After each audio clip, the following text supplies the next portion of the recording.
ಏನ್ ಕೆಲಸ ಮಾಡಾಕ್ತಿರಿ ಸುಧಾಕರ್ ಸಾಹೇಬ್ರೆ? ಓ ಬನ್ನಿ ಬನ್ನಿ ಸಾಹೇಬ್ರೆ, ಕುಳಿತುಕೊಳ್ಳಿ. ಏನು ಮಾಡುದು ಅಂತ ಕೇಳಿರಲ್ಲ, 24 ಗಂಟೆ ಡ್ಯೂಟಿನೇ ಮಾಡ್ಬೇಕಿದೆ. ಅದೇ ಡ್ಯೂಟಿಯನ್ನು ನಿಷ್ಠೆಯಿಂದ ಮಾಡುತ್ತೀರೆಂದು ಈಗ ನಮಗೆ ಚೆನ್ನಾಗಿ ತಿಳಿದಿದೆ ಮತ್ತು ತಿಳಿಯದೇ ಆಯ್ತು.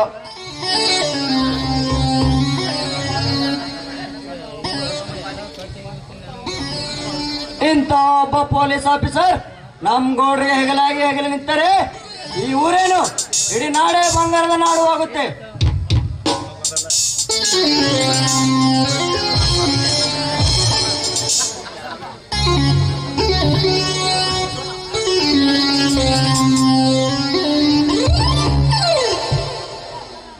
ಇದನ್ನ ಬಂಗಾರ ಮಾಡ್ಬೇಕಂತನ ಆ ಸಾಹೇಬರನ್ನ ಈ ಭೂಮಿಗೆ ಅವತರಿಸಿ ಕಳಿಸಲೇ ಕಪಾಲಿ.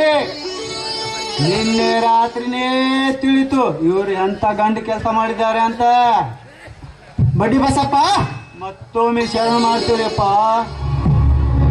ನೀವು ಕೊಟ್ಟ ಕಂಪ್ಲೇಂಟ್ ಪ್ರಕಾರ ಆ ಕಳ್ಳರನ್ನು ಹಿಡಿದು ಒಳಗೆ ಹಾಕಿದ್ದೀನಿ. ಇನ್ನು ಇವರ ಹಿಂದೆ ಯಾರ್ಯಾರಿದ್ದಾರೆ ಅಂತ ಇನ್ವೆಸ್ಟಿಗೇಷನ್ ಮಾಡ್ತಾ ಇದ್ದೀನಿ. ಸಾಹೇಬ್ರೆ, ಇದರ ಹಿಂದೆ ಒಂದು ದೊಡ್ಡ ಜಾಲತನ ಇದೆ ಸಾಹೇಬ್ರೆ. ಅವರನ್ನೆಲ್ಲ ಸೆರೆ ಹಿಡಿದು ಜೈಲಿಗೆ ಕಳಿಸುವ ಕೆಲಸ ನಿಮ್ಮದು. ನೀವು ಕೇಳಿದಾಗ ಕೇಳಿದಷ್ಟು ಹಣ ಕೊಡುವ ಕೆಲಸ ನನ್ನದು. ಆಮೇಲೆ ನಿಮ್ಮ ಪ್ರಮೋಷನ್ ತಾನಾಗೆ ಆಗುತ್ತದೆ. ಅದಕ್ಕೆ ಬೇಕಾದ್ರೆ ನಾ ಸಾಕ್ಷಿ ಇದ್ದೇನೆ. ಸಂಬಂಧದ ಸೂತ್ರವನ್ನೆಲ್ಲ ಬದಿಗೊತ್ತೆ ಕಾನೂನು ಅಂದ್ರೆ ಏನಂತ ತೋರಿಸಿಕೊಟ್ಟ ಛಲಗಾರರು ನೀವು. ಇಲ್ಲಿವರೆಗೂ ನಮ್ಮಂತವ್ರ ಕೊಟ್ಟ ಕಂಪ್ಲೇಂಟ್ ಪೇಪರ್ ಮೂಲೆಗೆ ಬಿದ್ದು ರದ್ದಿ ಹಾಳಿಯಾಗಿವೆ. ಆದರೆ ನೀವು ಹೊಸ ಇನ್ಸ್ಪೆಕ್ಟರ್ ಆಗಿ ಬಂದ ತಕ್ಷಣವೇ ಕೆಲವು 24 ಗಂಟೆಯಲ್ಲಿ ಇಂಥ ಕಳ್ಳನನ್ನು ಹಿಡಿದಿದ್ದೀರಂದರೆ ನಿಮ್ಗೆ ತುಂಬಾ ಥ್ಯಾಂಕ್ಸ್ ಸರ್.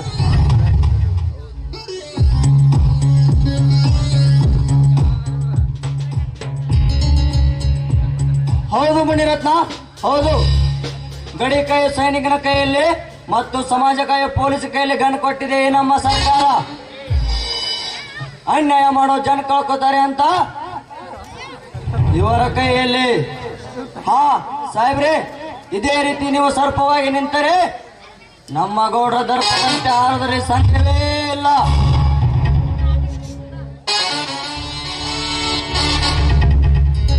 ಹೌದು ಇನ್ಸ್ಪೆಕ್ಟರ್, ಈ ಬೆಟ್ಟಪ್ಪ ಅಂದರೆ ಬೆಂಕಿ ಇದ್ದ ಹಾಗೆ. ಇವನು ಒಂದು ಸಲ ರೋಚವಾಗಿ ಚೀರಿದರೆ ಆ ಚೀರಿದ ಸೌಂಡಿಗೆ ಒಳಗೆ ಬರು ಕಿಡಿಗಳು ಎಲ್ಲ ಈ ನಾಡ ಪ್ರದೇಶ ಹಬ್ಬಿ ಕ್ಷಣದಲ್ಲಿ ಸುಟ್ಟು ಬೂದಿಯಾಗೋದು ಈ ಜಗತ್ತು.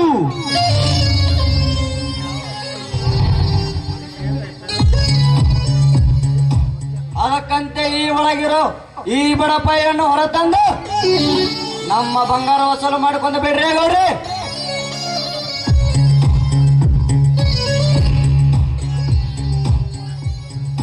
ಆ ನಂತರ ತಿಳಿಯೋದು ನಿಮ್ಮ ತಂದೆಯವರನ್ನು ಮುಳುಗಿಸಿದವರು ಯಾರು ಅಂತ.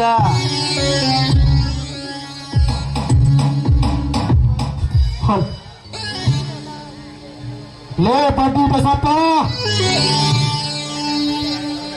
ಏನ್ ಮಾಡ್ಲು ಕಿಸಪ್ಪ? ಏನೋ ಏಕಿ ಅವಶ್ಯಕತೆ ಇಲ್ಲದ ಮಾತನಾಡಿ ದೇವರ ಕೆಲಸ ನಿಲ್ಲಿಸಿ ಬಿಡ್ತೀನಿ ಅಂತ ಸ್ವಲ್ಪ ಬಾಯಿ ಮುಚ್ಕೊಂಡು ಮಾತಾಡ್ಸೋದು ನಿಂದ್ರಲ್ಲಿ. ಅವ ಯಾಕೆ ಬಾಯಿ ಮುಚ್ಕೊಂಡು ಗಪ್ಪು ನಿಲ್ಬೇಕು? ಬೇವರ್ಸಿ ನೆಟ್ಟಿಗಿದ್ದ ಮಾತು ನೆಟ್ಟಿಗೆ ನಿನ್ನ ಮುಂದೆ ಹೇಳಿದಿ. ಇವನ ಗಂಡಿಗೆ ಬರುವುದಾನ ಮಾತಿದ್ದಂಗಿದ್ದ ಹೇಳಿದ್ರ ನಿನಗೆ ಎದಿಗೆ ಬಂದು ಎದ್ದಂಗಾಯ್ತು ಸಹಕಾರ. ಈಗ ಅದನ್ನು ಕೇಳಿ ಹೇಳಿ ಬರ್ಸೋಕ ಈ ಇನ್ಸ್ಪೆಕ್ಟರ್ ನಲ್ಲಿ ಅದರಲ್ಲಿ ತಿಳಿಯುತ್ತದೆ ಇವನ ಕಾನೂನಿನ ತಾಕತ್ತು. ಸಾಹೇಬ್ರೆ, ಮಾತಿಗೆ ಮಾತು ಬೆಳೆಸುತ್ತಾನಿತ್ತು. ಈತನನ್ನು ಹಾಗೆ ಹೊಡೆದ ಕೈ ಬಿಟ್ರೆ ನಿಮ್ಮ ಅಧಿಕಾರಕ್ಕೆ ಅವಮಾನ. ಹಾಗಿದ್ದರೆ ಈ ಹರಾಮ್ಕೋರ್ ಬೆಟ್ಟಪ್ಪನ ಕಡೆಯಿಂದ ಕಂಪ್ಲೇಂಟ್ ಬರೆಸಿಕೊಂಡು ಚಾಲೆಂಜ್ ಆಗಿ ಸ್ವೀಕಾರ ಮಾಡು. ನಿನ್ನ ತಂದೆಯ ಕೊಲೆ ಕೇಸನ್ನ ಆಮೇಲೆ ತಿಳಿಯುತ್ತದೆ ಯಾರಿದ್ದಾರೆ ಈ ಸತ್ಯದಲ್ಲಿ ಅಂತ.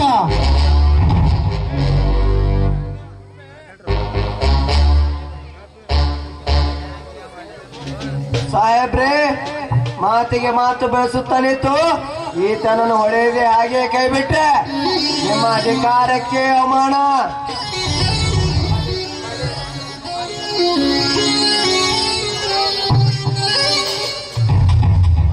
ನಿಮ್ಮ ಮಾತಿಗೆ ಪ್ರತಿ ಉತ್ತರ ಕತ್ತೆಗಳತ್ತಿ ಹಾಕಬೇಕೆಂದರೆ ನೀವೇ ಒಳಗೆ ಹೋಗಿ ಉಚ್ಚರಿಸಿ.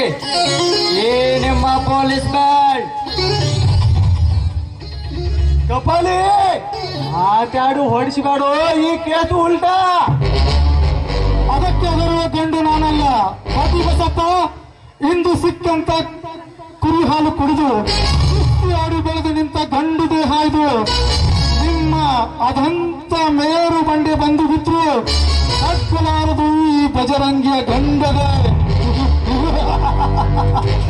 ನಿಮ್ಮಂತ ಮೋಸದ ಹಂಚು ಹಾಕಿ ಈ ಇನ್ಸ್ಪೆಕ್ಟರ್ ಅನ್ನು ಕಿವಿ ಹಿಂಡಿದ್ರು. ಅದಕ್ಕೆ ಹೆದರುವ ಹೇಡಿಯಲ್ಲ ಈ ಬಜರಂಗಿ.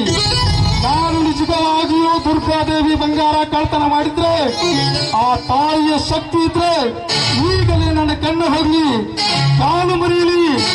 ಇದ್ದರೆ ಇನ್ನು ಕೆಲವೇ ದಿನಗಳಲ್ಲಿ ಇದರ ಸತ್ಯ ಏನು ಅಂತ ನಾನು ತೋರಿಸ್ತೀನಿ. ಎಚ್ಚರ. ಸಾಹೇಬ್ರೆ, ಏನಿನ ಒಳಗಿದ್ದರೂ ಸೊಕ್ಕು ಇನ್ನೂ ಮುರಿದಿಲ್ಲ. ಬೇಗನೆ ಅವನನ್ನು ಹೊರಗಡೆ ತಂದು ಸುಣ್ಣದ ನೀರು ಕೊಚ್ಚು ಬೇಟೆಯಾಡಿ ಆ ಕೊಬ್ಬೇರಿದ ಕೋಣನ. ಹೌದು ಗಟ್ಟಪ್ಪ, ಹೌದು.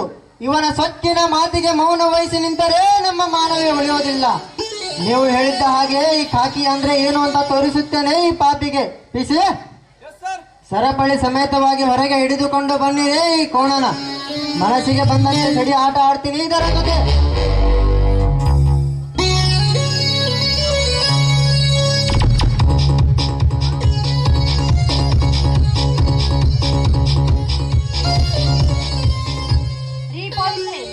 ನಿಲ್ಲಿಸಿ ಜೈಲ್ ಬಾಗಿಲು ತೆಗೆಯುವುದಲ್ಲ.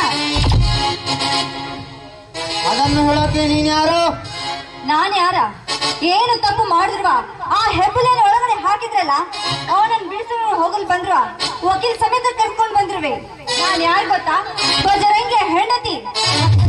ಕೊನೆಯ ನೋಟಿಸ್ ಅನ್ನ ತಗೋರಿ ಬೆಲ್ ನೋಟಿಸ್ ಅನ್ನ.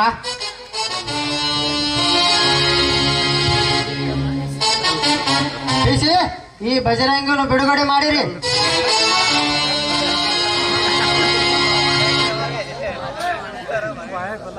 ಇನ್ಸ್ಪೆಕ್ಟರ್, ಏನಿದೆಲ್ಲ ಅನಾಹುತ?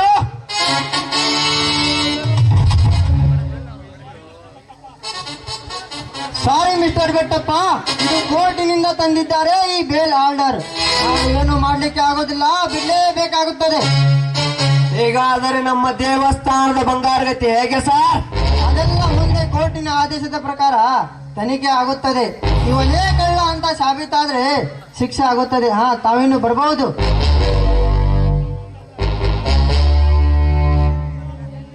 ಇದ್ರಲ್ಲಿ ಸಂಬಂಧ ಸೂತ್ರ ಏನೂ ಇಲ್ಲ ತಾನೇ ಆಗಿದ್ರೆ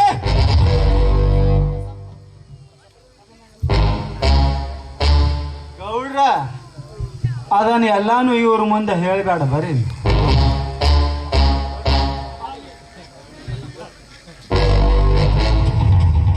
ಇದನ್ನೆಲ್ಲ ಮುಂದೆ ಹೆಂಗ್ ಮಾಡೋದು ನಮಗೆ ಚೆನ್ನಾಗಿ ಗೊತ್ತಲೇ ಬಡ್ಡಿ ಬಸಪ್ಪ. ಕುರಿ ಕೇಳಿ ಮಸಾಲೆ ಯಾರೋ ಜಮಾನ ನಮ್ಮದಲ್ಲ ಇನ್ಸ್ಪೆಕ್ಟರ್.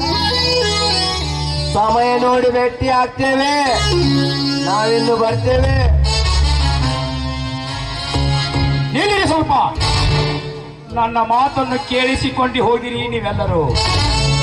ಮಿಸ್ಟರ್ ಬೆಟ್ಟಪ್ಪ, ಮುನಿರತ್ನ, ಕಪಾಲಿ, ಬಡ್ಡಿ ಬಸಪ್ಪ, ನೀವು ಎಂತ ದೊಡ್ಡವರಾಗಿ ನನಗೆ ಮೋಸದ ಶೆಟ್ಟು ಹೊಡೆದರು. ಅದಕ್ಕೆ ಹೆದರುವ ಗಂಡಲ್ಲ ಈ ಬಜರಂಗಿ. ನ್ಯಾಯ, ನೀತಿ, ಸತ್ಯ, ಧರ್ಮ ಏನೆಂಬುದು ನನಗೆ ಚೆನ್ನಾಗಿ ಗೊತ್ತು. ಈ ಕಳ್ಳತನ ಯಾರು ಮಾಡಿದ್ದಾರೆ ಮತ್ತು ಯಾರು ಮಾಡಿಸಿದ್ದಾರೆ?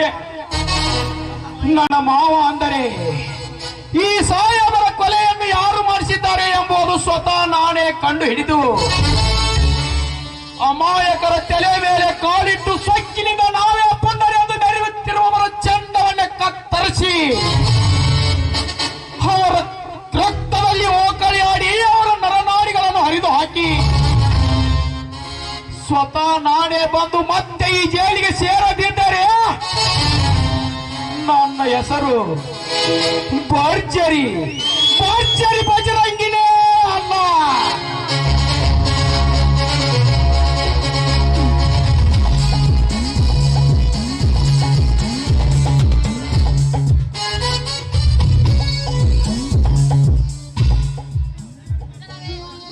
ಅದನ್ನು ಹೇಗೆ ನಿಭಾಯಿಸಬೇಕೆಂಬುದು ನನಗೆ ಚೆನ್ನಾಗಿ ಗೊತ್ತಿದೆ. ಕೊನೆಗೊಂದು ದಿನ ಈ ನಿನ್ನ ಅಹಂಕಾರಕ್ಕೆ ನನ್ನ ದುರಹಂಕಾರ ತಂದು ನಿಲ್ಲಿಸಿ ನನ್ನ ಕೋಪಕ್ಕೆ ಕೆಂಡದಲ್ಲಿ ನಿನ್ನನ್ನು ಸುಡದಿದ್ದರೆ ನಾನು ಬೆಟ್ಟಪ್ಪ ಗೌಡನೇ ಅಲ್ಲ. ನನ್ನ ಹರಿತಾದ ಹಲ್ಲಿನಲ್ಲಿ ನಿನ್ನನ್ನು ಚಿಲಕಿಸಿ ನನಗಾದ ಸೇಡಿನ ಸರಪಳಿಯಿಂದ ಕಟ್ಟಿ ನನ್ನ ಸೇಡು ತೀರಿಸಿಕೊಳ್ಳದೆ ನಾ ಬಿಡಲಾರ.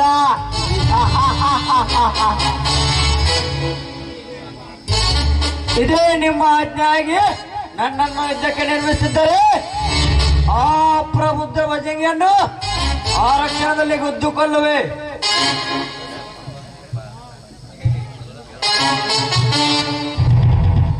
ತಮ್ಮ ಇದ್ನಾಟ ಆರಿಸೇ ಉಣ್ಬೇಕ, ಇಲ್ಲ ಅಂದ್ರ ಸುಡ್ತೈತ್ ನಮ್ ಗಂಟ್ಲ. ನಡ್ರಿ ಹೋಗೋಣ. ಈ ಎರಡು ಗುಂಪಿನ ಸುದ್ದಿ ಮಾಧ್ಯಮಕ್ಕೆ ತಿಳಿಸಿ ಇದರ ಮರ್ಮ ಅರಿಯಲೇಬೇಕು. ಬಿಸಿ ನಡೀರಿ ಹೋಗೋಣ. ಹಾಗಿದ್ದರೆ ಸಾಕು ಅಂತೆ ನಿಮ್ಮ ಪಾದಕ್ಕೆ.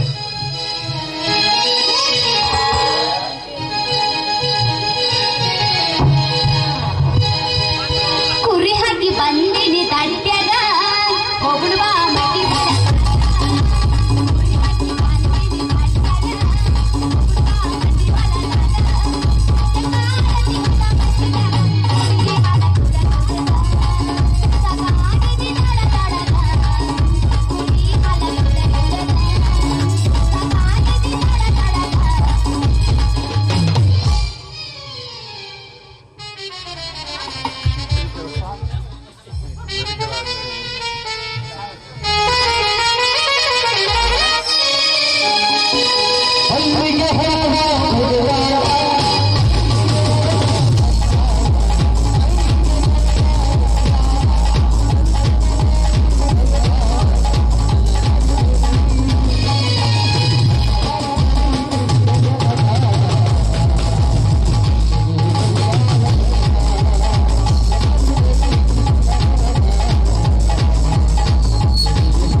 ಹತ್ತರ ಬಸ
ನಾನೊಬ್ಬ ಕೊಲೆಗಾರ.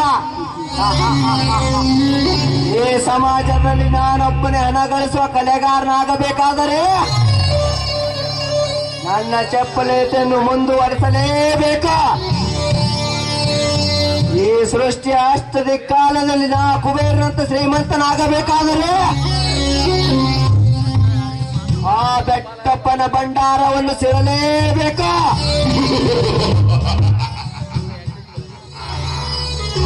ಅದು ಸೇಳಬೇಕೆಂದರೆ ಆ ದುರ್ಗಾದೇವಿಯ ಬಂಗಾರದ ನೆಪದಲ್ಲಿ ಆ ಬೆಟ್ಟಪ್ಪನ ಬಜರಂಗಿ ಮಧ್ಯದಲ್ಲಿ ಬೆಂಕಿ ಹಚ್ಚಿಸಲೇಬೇಕು. ಬೆಟ್ಟಪ್ಪ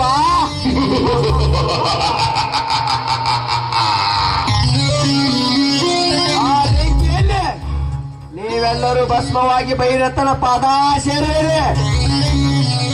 ಗಂಗೆ ರಭಸದಲ್ಲಿ ಬಜರಂಗಿ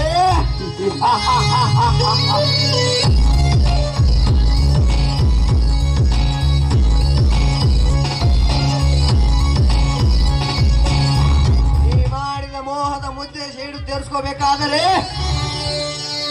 ಜೈಲಿನಿಂದ ಹೊರ ಬಂದ ನೀನು ಮತ್ತೆ ಜೈಲು ಸೇರಲೇಬೇಕು. ಆ ನಂತರ ನಿನ್ನ ಕಾವೇರಿಯಕ್ಕೆ ಹೇಳು, ಈ ನಾಡಿನ ಸಮಸ್ತ ದೊರೆಯಾಗಿ ನಾನು ಮೆರೆಯದಿದ್ದರೆ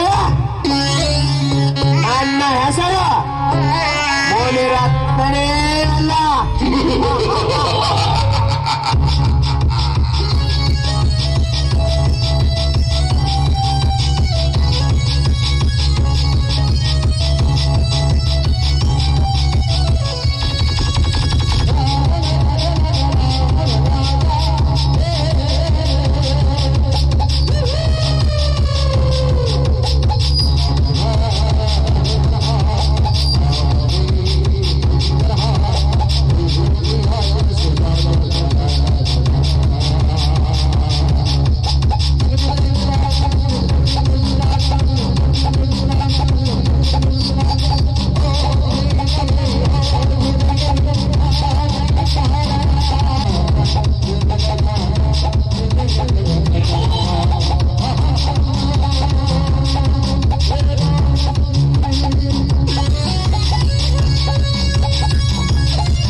ಕೈ ಹಿಡಿದು ರಾಜ್ಯಭಾರ ಮಾಡುವುದಕ್ಕೆ ಈ ಬೆಟ್ಟಪ್ಪ ಹುಡುಗಿದರೆ ನಡಗುವುದು ಈ ಜಗತ್ತು.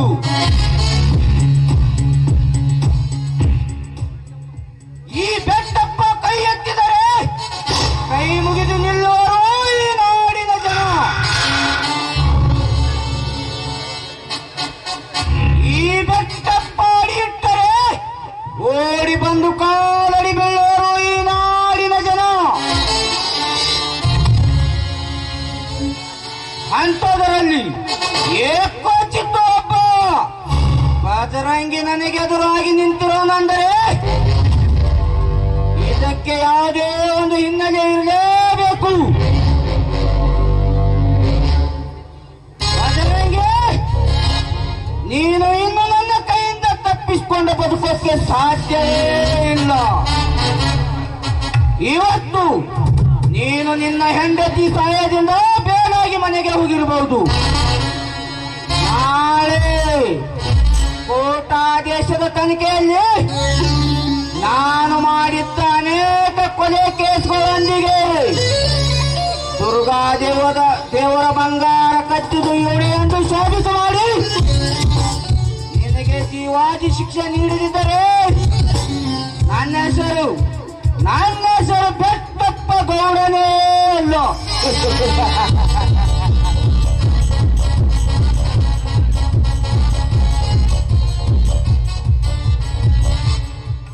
ಹಾಗಂತ 10 ಜನ ಸಾಕ್ಷಿದಾರನ ಒಪ್ಪಿಸಿ ಬಂದಿದ್ದೇನೆ ದನಿ. ಆ ನಂತರ ತಾಲಾಗಿ ನಿಲ್ಲುವುದು ಆ ಕಾವೇರಿ ಎಂಬ ಹೆಣ್ಣ ಕೋಗಿಲೆಯ ಧ್ವನಿ. ಅಂದರೇನು ಬಸಪ್ಪ ಈ ನಿನ್ನ ಮಾತಿನ ಅರ್ಥ? ಇಷ್ಟು ತಿಳಿದಿಲ್ವೇ ನಿಮಗೆ? ಅದಕ್ಕೆ ಹುಚ್ಚು ಮುಂಡೆದೆ ಅಂತ ಕರೆಯೋದು ನಿಮಗ. ಅಲ್ಲೋ, ಆ ಸುಧಾಕರ ಯಾರು? ಆ ಕಾವೇರಿಯ ಗಂಡ ಅಣ್ಣ. ಆ ಬಜರಂಗಿ ಯಾರು? ಆ ಕಾವೇರಿಯ ಗಂಡ. ಆ ಸುಧಾಕರನಿಗೆ ಆ ಕಾವೇರಿ ಬಜರಂಗಿ ಏನಾಗಬೇಕು? ಕಾವೇರಿ ತಂಗಿ ಆಗಬೇಕು, ಬಜರಂಗಿ ತಂಗಿಯ ಗಂಡನಾಗಬೇಕು ಬಸಪ್ಪ. ಇಲ್ಲೇ ಇರುವುದು ಮಜಾ. ಹೀಗಿರುವಾಗ ಆ ಸಂಬಂಧ ಕೂಡೇ ಕೂಡುತ್ತದೆ. ಆ ಕಾವೇರಿ ಅಣ್ಣನ ಮನ ಹೋಲಿಸಿ ಆ ಕೇಸ್ ಡೀಲ್ ಮಾಡೇ ಮಾಡ್ತಾಳೆ. ನಮ್ಮ ಕೆಲಸ ಸಕ್ಸಸ್ ಆಗೋದು ನಾವು ಗ್ಯಾರಂಟಿ. ಬಸಪ್ಪ, ನಾನೇನ್ ಮಾಡ್ಲು ಕಿತಪ್ಪ? ತಲೆ ಹರಟೆ, ಬೇಗ ಇಟ್ಕೊಂಡು ಉಪಾಯ ಹುಡುಕು. ಹೌದು, ಉಪಾಯವಿದೆ. ಆ ರಾಮದೇವ ಎಲ್ಲಿದ್ದಾನೆ? ಅವನನ್ನು ನೀ ಸೆರೆ ಹಿಡಿದು ತಂದು ಕಟ್ಟಿ ಹಾಕು. ಅವನ ಎಲ್ಲ ಆಸ್ತಿ ಎತ್ತಿ ಹಾಕು. ಅಣ್ಣನ ಆವೇಶನಕ್ಕೆ ಅವನು ತರದಿ ಬರುವ ಆ ಬಜರಂಗಿನ ನಿವೇಶನ ಮಾಡಲಿಕ್ಕೆ 100 ಮಂದಿ ಜನ ಸಾಕು.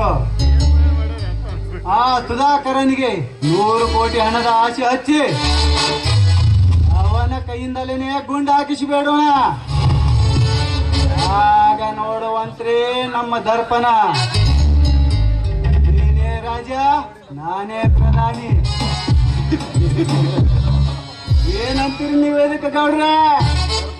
ಹೌದು ದನಿ, ಒಳ್ಳೆ ಪ್ಲಾನ್ ಹಾಕಿದ್ದಾನೆ ಈ ಬಡ್ಡಿ ಬಸಪ್ಪ. Very good. ಇದ್ದರೆ ಇರಬೇಕು ನಿನ್ನಂತ ಬುದ್ಧಿವಂತ ಬಸಪ್ಪ. ಈ ಪ್ಲಾನಿಗೆ ಎಂತ ದೊಡ್ಡ ಗುಡ್ಡ ಆದರೆ ಸಿಳಿ ಬಿಡುತ್ತದೆ. ಸಪಾಲಿ, ಇವತ್ತೇ ಆ ಡಕಾಯ್ತರಿಗೆ ಮನೆಗೆ ಬರಲಿಕ್ಕೆ ಹೇಳು. ಆಯ್ತು ಗೌಡ್ರಿ.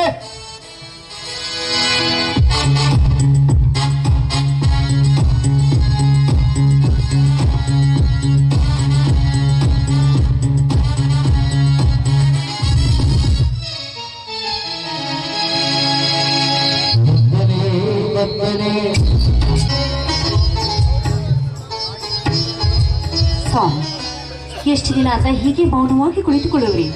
ಎದ್ದೇಳಿ, ಎದ್ದು ಸ್ನಾನ ಮಾಡಿ ಊಟ ಮಾಡೋರಂತೆ.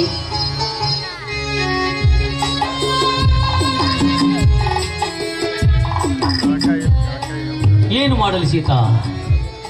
ಸುಧಾಕರನ ಮನೆಯಿಂದ ಹೊರಬಂದ ನಾವು ಇಂದಿಗೆ 8 ದಿನಗಳಾಯಿತು. ತಮ್ಮ ಬಜರಂಗಿ ಹಾಗೂ ಕಾವೇರಿಯ ಸುಳಿವೇ ಇಲ್ಲ. ಎಲ್ಲಿರುವರು, ಹೇಗಿರುವರು, ಯಾವ ಕೆಲಸದ ನಿಮಿತ್ತವಾಗಿ ಹೋಗಿರುವರು ನನಗೊಂದು ತಿಳಿಯುತ್ತಿಲ್ಲ. ಎಲ್ಲಿಯ ಸುಧಾಕರನ ಕೋಪಕ್ಕೆ ಬಲಿಯಾಗಿ ಪೊಲೀಸ್ ವಶವಾಗಿದ್ದಾರೋ ನನಗೊಂದು ತಿಳಿಯುತ್ತಿಲ್ಲ. ಏನು ಮಾಡಲಿ ಸೀತಾ? ಸ್ವಾಮಿ, ಹೀಗೆ ದುಃಖಿಸಿ ಆಘಾತಕ್ಕೆ ಒಳಗಾಗ್ಬೇಡಿ. ಈ ವಿಷಮಯ ಸಂಸಾರದಲ್ಲಿ ಸಿಲುಕಿದ ನಾವು ಅದೆಷ್ಟು ದಿನ ಅಂತ ಹೀಗೆ ಕಣ್ಣೀರು ಹಾಕೋದು? ಆ ದೇವರಿಗೆ ನಮ್ಮ ಮೇಲೆ ಕರುಣೆ ಎನ್ನುವುದೇ ಇಲ್ವಾ? ಸರ್ವವ್ಯಾಪಿ ನೀರಾಭಾರಿಯ ಭಗವಂತನು ಎಲ್ಲರನ್ನೂ ರಕ್ಷಣೆ ಮಾಡ್ತಾ ಇದ್ದಾನೆ ಸೀತಾ. ಆದರೆ ನಮಗ್ಯಾವ ಜನ್ಮದ ಪಾಪದ ಫಲವಿದೆಯೋ ನಮಗೆ ತಿಳಿಯುತ್ತಿಲ್ಲ. ಒಂದು ಮಾತಂತೂ ನಿಜ, ಅಣ್ಣ ಬಸವಣ್ಣವರು ಹೇಳಿದ್ದಾರೆ, ಕರಿ ಅಂಜುವುದು ಅಂಕುಶಕ್ಕಯ್ಯ, ಗಿರಿ ಅಂಜುವುದು ವಜ್ರಾಯುಧಕ್ಕಯ್ಯ, ಕಾಣನ ಅಂಜುವುದು ಬೆಂಕಿ ಕಿಡಿಗಯ್ಯ, ನಾವು ಮಾಡಿದ ಪಾಪ ಅಂಜುವುದು ನಿನ್ನ ನಾಮಸ್ಮರಣೆಗಯ್ಯ ಕೂಡಲ ಸಂಗಮನಾಥ ಎಂದು. ಎಲ್ಲವೂ ಆ ಶಿವನ ಇಚ್ಛೆಯಂತೆ ನಡೆಯಲಿ. ಹಾ ಸೀತಾ, ಎತ್ತುಗಳಿಗೆ ನೀರು ಕುಡಿಸುವ ಹೊತ್ತಾಯಿತು. ನಾನು ಶೆಡ್ಡಿಗೆ ಹೋಗಿ ನೀರು ಕುಡಿಸಿ ಬರುತ್ತೇನೆ. ನೀನು ಮನೆಯಲ್ಲಿ ಹುಷಾರಾಗಿರು. ಆಯ್ತು, ಆದಷ್ಟು ಬೇಗ ಬಂದ್ಬಿಡಿ. ದೇವ ದಯಾಸಾಗರನೇ, ಲೋಕ ಕಲ್ಯಾಣಕ್ಕಾಗಿ ಹಲವು ಬಾರಿ ಅವತರಿಸಿ ಬಂದದ್ದಿ. ಈ ನಮ್ಮ ಕಷ್ಟದ ಪರಿಹಾರಕ್ಕಾಗಿ ಅವತರಿಸಿ ಬಾ ತಂದೆ, ಅವತರಿಸಿ ಬಾ.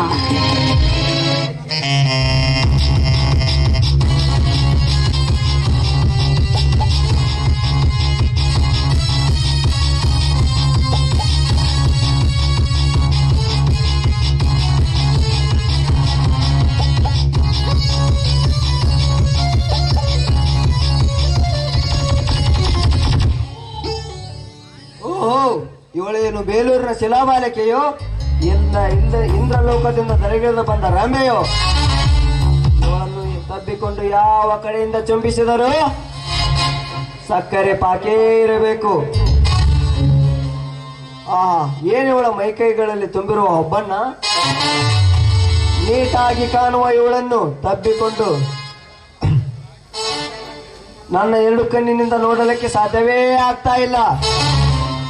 ಇವಳು ಕಾವೇರಿಯೋ ಇಲ್ಲ ಕೆಸರಿನಲ್ಲಿ ಅರಳಿ ನಿಂತ ಕಮಲವು? ಅದು ಏನೇ ಆಗಲಿ, ಬಂದಿರುವಿನಂದ ಮೇಲೆ ಇವಳನ್ನು ಮುಟ್ಟಿಕ್ಕಿ ಹೋಗಲೇಬೇಕು. ಯಾರಮ್ಮ ನೀನು? ಯಾರವರು? ಪರಿಚಯವಿಲ್ಲದವರ ಮನೆಗೆ ಬಂದು ನನ್ನನ್ನೇ ಯಾರು ಅಂತ ಕೇಳೋ ನೀವ್ಯಾರು? ನಾನಾ? ಪ್ರಶ್ನೆಗೆ ತಕ್ಕಂತೆ ಉತ್ತರ. ನಾನು ಈ ಊರಿನ ಅಗರ್ಭ ಶ್ರೀಮಂತ, ಅನೇಕ ಸಮೂಹ ಸಂಸ್ಥೆಗಳ ಒಡೆಯ, ಬೆಟ್ಟಪ್ಪನ ಸ್ನೇಹಿತ, ಅಲ್ಲದೆ ಅವನೆಲ್ಲಾ ಸಮೂಹ ಸಂಸ್ಥೆಗಳ ಮ್ಯಾನೇಜರ್, ಡೈರೆಕ್ಟರ್ ಮುನಿರತ್ನ ಅಂತ. ಅವನೊಬ್ಬ ಈ ಊರನ್ನೇ ಹಾಳು ಮಾಡೋ ಮನೆ ಮುರುಕ. ಅವನ ಸಂಸ್ಥೆ MD ಆದ ನೀನು ಪರಿಚಯವಿಲ್ಲದವರ ಮನೆಗೆ ಬಂದ ಶತಮೂರ್ಖ. ಸುಮ್ಮನೆ ಹೊರಟು ಹೋಗು ಇಲ್ಲಿಂದ. ಹೊರಟು ಹೋಗಲು ಬಂದಿಲ್ಲ ಎನ್ನೆ. ಸಿಂಚೇನು ತುಂಬಿದ ನಿನ್ನ ಪ್ರೀತಿಯ ಕೆನ್ನೆಗೆ ಮುತ್ತಿಕ್ಕೆ ಕಾಮ ಸುಖದಿಂದ ಕಂಗಾಲಾಗಿ ಸಾಯುತ್ತಿರುವ ನಿನ್ನೊಂದಿಗೆ ರತಿ ಸುಖ ಒಂದೊಮ್ಮೆ ಬಂದಿರುವೆ. ಬಾರಾಣಿ ಬಾ, ಹಾಳಾಗುತ್ತಿರುವ ನಿನ್ನ ಜೀವನವನ್ನೇ ಬದಲಾಯಿಸಿ ಬಿಡ್ತೀನಿ. ಬೇಗ ಬಂದು ಅವತರಿಸಿ ನಿಲ್ಲು ನನ್ನ ತೋಳತಕ್ಕೆ. ಇಲ್ಲಿ ದೂರ ಸರಿಯೋ ದುರಾತ್ಮ. ನಾನು ಯಾರು ಗೊತ್ತೇ? ವೇದವತಿಯ ಪುನರ್ಜನ್ಮದಲ್ಲಿ ರಾವಣನ ಆಹುತಿಗಾಗಿ ಹುಟ್ಟಿ ಬಂದ ಸೀತೆ ನಾನು. ಅರ್ಥಾತ್ ಈ ದೇಶಕ್ಕೆ ಅನ್ನ ಹಾಕುತ್ತಿರುವ ರೈತ ರಾಮದೇವನ ಪ್ರೀತಿಯ ಸತಿ ಸೀತಾ. ಇದೆಲ್ಲ ತಿಳಿಯದೆ ನನ್ನನ್ನು ಮುಟ್ಟಲು ಬಂದ್ರೆ ಸುಟ್ಟು ಬೂದಿಯಾಗಿ ಹೋಗುವೆ ಕ್ಷಣದಲ್ಲಿ. ರಾಮದೇವನ ಪ್ರೀತಿಯ ಸತಿ ಸೀತಾನ? ಶಬಾಷ್, ಬೆಚ್ಚಿದೆ ನಿನ್ನ ಬುದ್ಧಿಶಕ್ತಿಗೆ. ಬೆಚ್ಚು ಮನಸ್ಸಿಂದ ಅಚ್ಚಳಿದೆ ಇರುವೇನೆಂದು ಲೆಚ್ಚದ ಮಾತು ಹೇಳಿದ ನೀನು ಆ ಶ್ರೀರಾಮನ ಸತೇ ಸರಿ ಸೀತಾ.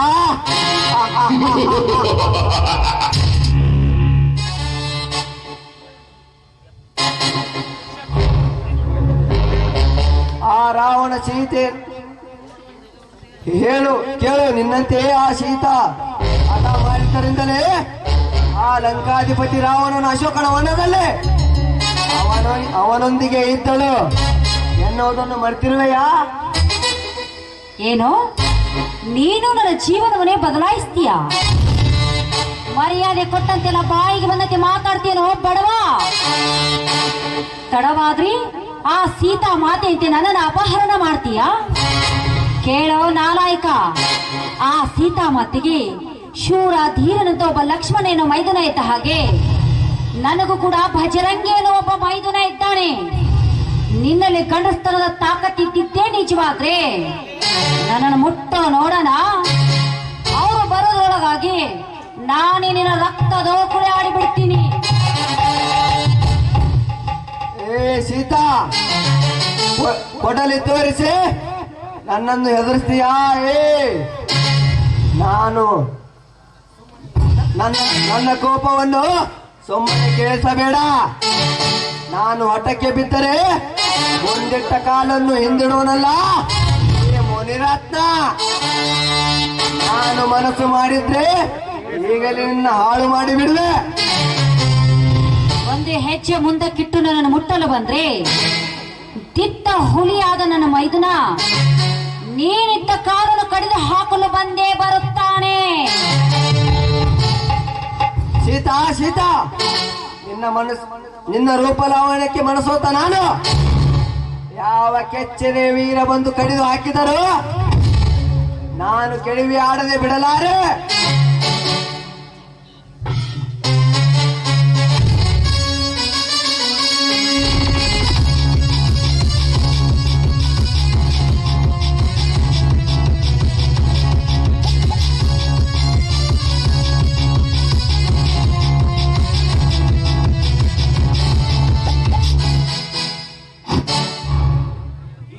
ಹಲ್ಕಾನನ ಮಗನೇ, ಇಲ್ಲಿವರೆಗೆ ನನಗೆ ಚಿತ್ರಹಿಂಸೆಯನ್ನು ಕೊಟ್ಟು ಈಗ ದೇವತೆ ಅಂತ ಇರುವ ನನ್ನ ಅತ್ತಿಗೆ ಮೈ ಮೇಲೆ ಹೊಂಟಿರುವೆ. ಆ ಮಗನೇ, ನಿನ್ನನ್ನು ಜೀವ ಸಹಿತ ಉಳಿಸಲಾರೆ.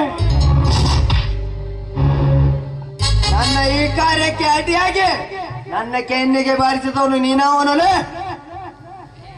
ನಿನ್ನ ಪ್ರಾಣಕ್ಕಾಗಿ ಪ್ರತಿಜ್ಞೆ ಮಾಡಿ ಹಗಲಿರುಳು ನಿತ್ಯ ನಿನ್ನ ರಕ್ತಕ್ಕಾಗಿ ಬಾಯಿ ಚಪ್ಪರಿಸಿ ನಿಶ್ಚಲವಾಗಿ ಎಂದು ನಿನ್ನ ಎದೆಯನ್ನು ಸಿಳ್ಳಿ ನಿನ್ನ ಬಿಸಿ ರಕ್ತ ಕುಡಿಯಲು ಓಡೋಡಿ ಬಂದಿರುವ ಬಜರಂಗಿ,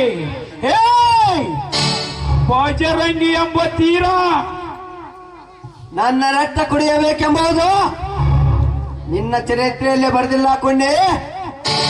ನಾನು ಅಮರವೀರ ಮುನಿರತ್ನ. ನನ್ನ ಗಾನಿಗೆ ಸಿಲುಕಿದ ಮೀನಿನಂತೆ ನೀನು ವಿಲಿ ವಿಲಿ ಒತ್ತಾಡಬೇಕು.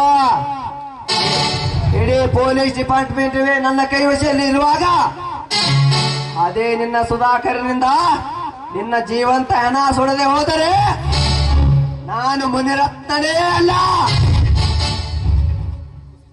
This is my challenge.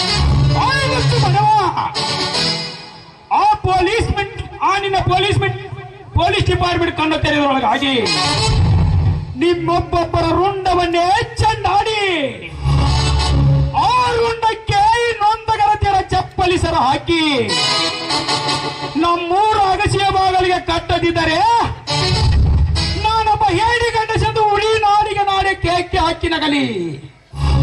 ಆದರೆ ಮಗನೇ, ಈಗ ನೀನೇ ನನ್ನ ಮೊದಲನೆಯ ನರಬಲಿ. ಜೈ ಬಜರಂಗಿ. ಬಿಡಪ್ಪ, ಈ ಕ್ಷಣ ನೀನು ಕೊಲ್ಲಬೇಡ, ಬಿಟ್ಟುಬಿಡು. ಅಕ್ಕ, ಅವರನ್ನ ತಡಿಬೇಡ. ಈ ಪಾಪಿಯ ರಕ್ತ ಈ ಭೂಮಿ ಮೇಲೆ ಸೇರ್ಬೇಕು, ಅಂದಾಗ್ಲೇ ಒಳ್ಳೆಯದಾಗೋದು. ಬಿಡು ಅವ್ರಿಗೆ. ಹೌದು, ಸರಿ ಅತ್ತಿಗೆ, ಹಿಂದಕ್ಕೆ ತಡೆಯಬೇಡ ನನ್ನನ್ನು. ನನ್ನ ಕೋಪ ಕೆರಳಿದೆ, ರೋಷ ಉಕ್ಕಿದೆ, ಕೋಟ್ಲಿ ಹಿಡಿದ ಕೈಯು ಹೆಡಿ ಎತ್ತಿ ನಿಂತಿದೆ. ಸರಿಯ ಮಾಡಿ ಹಿಂದಕ್ಕೆ. ನೀನೇನಾದ್ರೂ ಅವನ ಮೇಲೆ ಕೈ ಮಾಡಿದ್ರೆ ನಿನಗೆ ನನ್ನ ಮೇಲೆ ಆಣೆ ಆಗಿದೆ. ಈ ಪಾಪಿಗೆ ಜೀವದಾನ ಮಾಡಿ ಬಿಟ್ಟುಬಿಡು. ಏ ಪಾಪಿ, ಹೋಗೋ ಇಲ್ಲಿಂದ.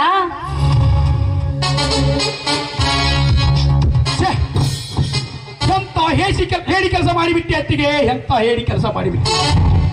ಈ ನೀಚರು ಇಲ್ಲಿವರೆಗೂ ನಮಗೂ ಮಾಡಿದ್ದು ಒಂದೇ ಎರಡೇ. ಅವುಗಳನ್ನೆಲ್ಲ ನೆನಪಿಸಿಕೊಂಡರೆ ಇವರನ್ನು ಜೀವಂತವಾಗಿ ತಿಂದು ತೆಗೆದರು ನಮ್ಮ ಆತ್ಮಕ್ಕೆ ಶಾಂತಿ ಸಿಗುವುದಿಲ್ಲ. ಇಲ್ಲಿವರೆಗೂ ನಾವಿಬ್ಬರು ಗಂಡ ಹೆಂಡತಿ ಇವರು ಕೊಟ್ಟ ಕಷ್ಟವನ್ನು ಅನುಭವಿಸಿ ಜೈಲು ಶಿಕ್ಷೆ ಅನುಭವಿಸಿ ಬಂದಿದ್ದೇವಮ್ಮ, ಜೈಲು ಶಿಕ್ಷೆ ಅನುಭವಿಸಿ ಬಂದಿದ್ದೇವೆ. ಅಂತ ಕೆಟ್ಟ ಕೆಲಸ ಏನು ನಡೆಯುತ್ತಪ್ಪ ನಿನ್ನ ಬಾಳಿನಲ್ಲಿ? ಅಂತದೇನು ನಡೆಯಿತು ತಮ್ಮ ನಿನ್ನ ಬಾಯಿ? ಅದನ್ನು ಹೇಗೆ ಹೇಳಲೆನ್ನ? ಅಣ್ಣ ಅತ್ತಿಗೆರ ದರ್ಶನಕ್ಕೆಂದು ಅಲ್ಲಿ ಬಂದರೆ, ಆ ಮನೆಗೆ ಬಂದರೆ ಅಲ್ಲಿ ನೀವು ಇರಲಿಲ್ಲ. ಅಲ್ಲಿ ಇದ್ದದ್ದು Sudhakar, mister inspector alias Sudhakar. ಅವನನ್ನು ನೋಡಿದ ಕ್ಷಣ ಅವನೊಂದಿಗೆ ಆನಂದವನ್ನು ಅನುಭವಿಸಬೇಕೆಂದು ಅವನನ್ನು ಅಪ್ಪಲು ಹೋದರೆ ಬೆಪ್ಪನಾದ ಅವನು ದುರ್ಗಾದೇವಿಯ ಕಳ್ಳ ನೀನು ಎಂದು ಆರೋಪ ಮಾಡಿ ನನ್ನನ್ನು ಅರೆಸ್ಟ್ ಮಾಡಿ ಜೈಲಿಗೆ ಹಾಕಿಬಿಟ್ಟ. ಜೈಲಿಗೆ ಹಾಕಿಬಿಟ್ಟನು. ಅಯ್ಯೋ ದುರ್ದೈವವೇ, ಹೀಗೆಲ್ಲ ನಡೆದು ಹೋಯಿತೆ ನನ್ನ ತಮ್ಮನ ಬಾಳಿನಲ್ಲಿ. ಮುಂದೆ ಇದೇ ಕಾವೇರಿ. ಅನ್ನ ನೀರಿಲ್ಲದೆ ನಿಮ್ಮನ್ನು ಹುಡುಕಾಡಲು ಇಡೀ ಗುಡ್ಡವೇ ಸುತ್ತಾಡಿ ನೀವು ಸಿಗದೆ ಹೋದಾಗ ಎಲ್ಲಿ ಹೋದರೆಂದು ನೊಂದು ಬೆಂದು ಬೇಸತ್ತು ನನಗೆ ಬೇಲು ಮಾಡಿಸುವುದಕ್ಕೆ ಕೂಲಿ ನಾಲಿ ಮಾಡಿ ಹಣವನ್ನು ತಂದು ಕೋರ್ಟಿಗೆ ಹೋಗಿ ಬೇಲು ತಂದು ನನ್ನನ್ನು ಬಿಡಿಸಿಕೊಂಡು ಬಂದಳನ್ನ. ಆ ಕ್ಷಣದಿಂದ ಇಲ್ಲಿಗೆ ಬಂದರೆ ಇಲ್ಲಿ